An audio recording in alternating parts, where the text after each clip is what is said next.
seeing all of us come together to take part in this celebration. We are the band Dil Se. So while we get started with this evening, we just want to entertain you with a few songs.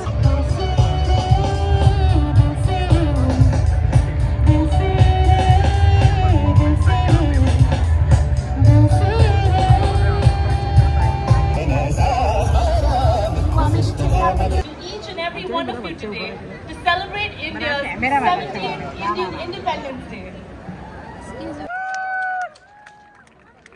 Today is a very special day as we come together for the Washington and present the extraordinary distinguished chief guest, Bill Gates.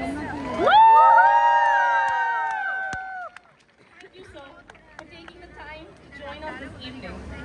I extend a very warm welcome to our esteemed dignitaries on the grandstand, as well as members of the Indian community who have graced us with their presence this evening. I now invite the Consul General. And just you know, the flag will be unfurled. The flag. All states and regions of India coming together in Seattle and showcasing the richness of India's unity in diversity, which is happening for the first time. Where Punjab has worked with Karnataka, Tamil Nadu with Kashmir, or Odisha with Madhya Pradesh, and put together a cultural extravaganza on a scale and size never seen before in the Pacific Northwest. Can we have a round of applause for that?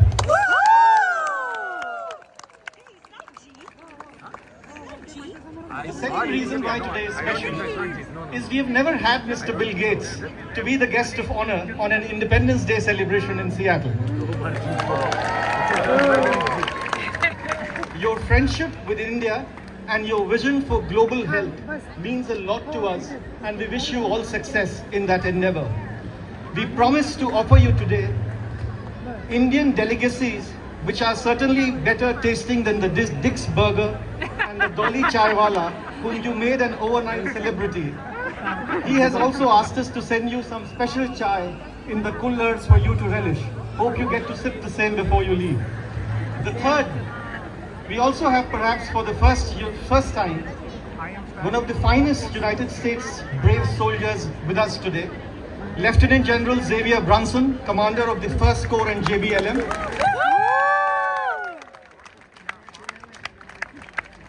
Rear Admiral Mark Sukato, who commands the Navy region of the Northwest. And they have joined us today to honor India's Independence Day. Thank you so much. We also have amidst us senior members of the US Congress, Congresswoman Susan Delbany, Congresswoman Kim Schreier. Mr. Adam Smith, I believe, is on the way and he will join us soon. We also have Washington Lieutenant Governor Mr. Denny Hicks, Secretary of State and a friend of India, Mr. Steve Hobbs. And amongst the illustrious lineup of mayors, we have the mayor of the hosting city, Bellevue, Mayor Lynn Robinson. Mayors of Kent, Renton, Tacoma, Auburn, Mercer Islands, SeaTac, Snoqualmie, and other mayors as well. So can we have a warm applause for them as well? We also have with us our members of the Consular Corps, Consuls General of South Korea, Peru, Guatemala, Japan, and other honorary consuls also joining us. Thank you all for making it. The last two reasons why today is special is because in a few hours from now, both Seattle and Bellevue will have some of their most iconic buildings light up in Indian tricolors.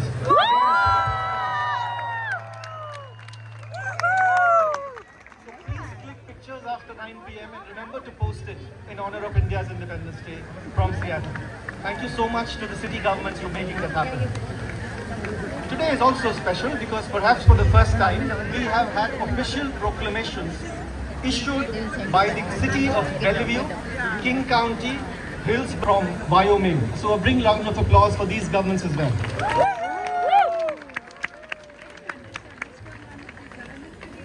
My dear friends, India became independent from the colonial rule in 1947. While our journey into nationhood has been barely 78 years, we are today the world's fastest growing economy with the world's greatest youth dividend.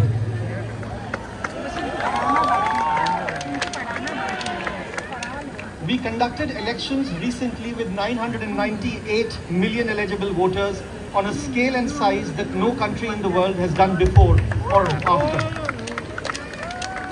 And despite our million contradictions, our billion plus people always come together for the cause of India and for this national flag that we have raised today. Thank you so much.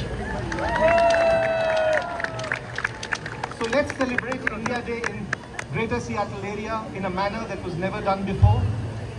पूरे शहर को हमें आज तिरंगे के रंग में डुबो देना है और इस शाम को एक हसीन और यादगार शाम बनाना है. Thank you so much.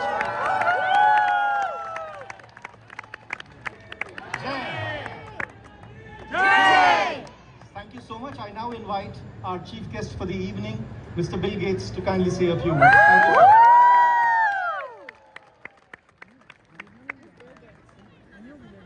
Well, good evening. Great turnout here tonight. I want to thank the Consul General Gupta for inviting me to share a few words on India's 78th Independence Day. And it's, of course, the first India Day hosted by the new Indian Consulate here in Seattle. It's an honor for me to join you for this big celebration. Seattle wouldn't be nearly what it is today without the incredible contributions of the Indian American diaspora.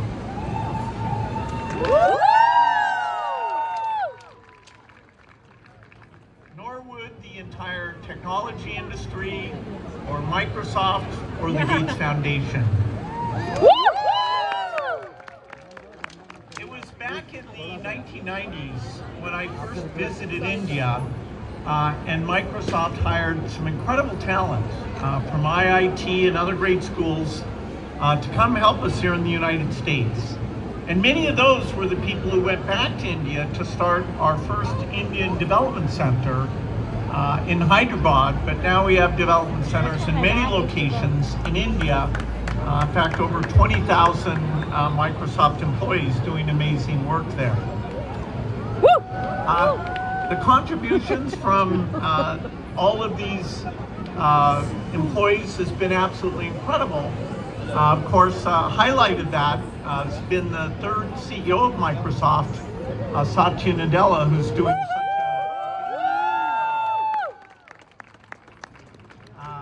I have the privilege of continuing to work with him on all these great AI frontiers, and it's as exciting a time for what we can do for the world, including the United States and India, as it's ever been.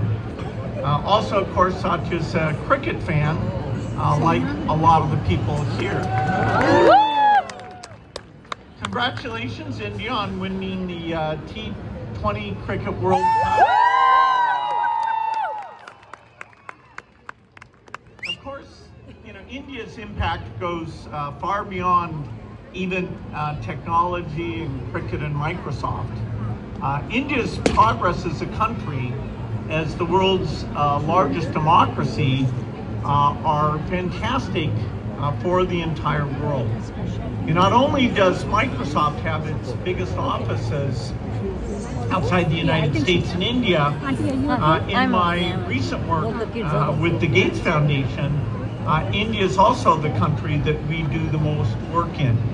It's a country where the innovators are giving us incredible products, and we're seeing ways of improving health and reducing poverty in a very rapid way, you know, which builds on the incredible economic growth that was mentioned. And so that innovation is going to help the whole world, particularly all the developing countries. A great example of that is in the area of vaccines. You know, people may not know that the majority of all the world's vaccines are made in India, and those vaccines are both not only low cost, but also very, very innovative. If you go back just a generation, only half of the babies in India were vaccinated against diseases like hepatitis, and the measles vaccine was not being used. Today, India is vaccinating almost every child with all the latest vaccines, including those. 2024 is a